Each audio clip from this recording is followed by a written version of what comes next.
electronics industry, we're never going to make, all the components and things like that. It's not coming back. But ourselves, for example, we manage all that for our clients rather than them having to deal with maybe an overseas company that are different time zone, different language.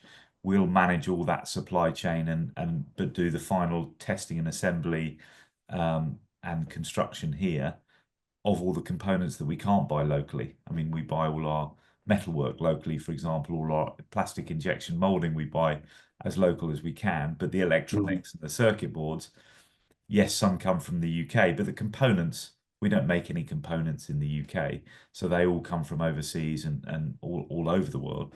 But it's tapping into that expertise that we do have and we can grow in this country, I think, and really utilising it for our customers.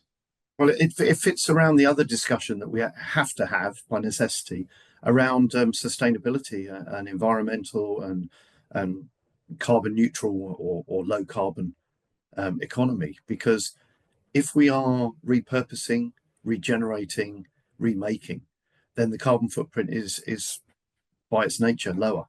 Yeah, It's a much better thing to be doing. And why would we export our scrap when the scrap is high value? So it's about managing the nature and the format of that scrap very, very carefully, so that it can be more easily repurposed, remelted in the case of metals.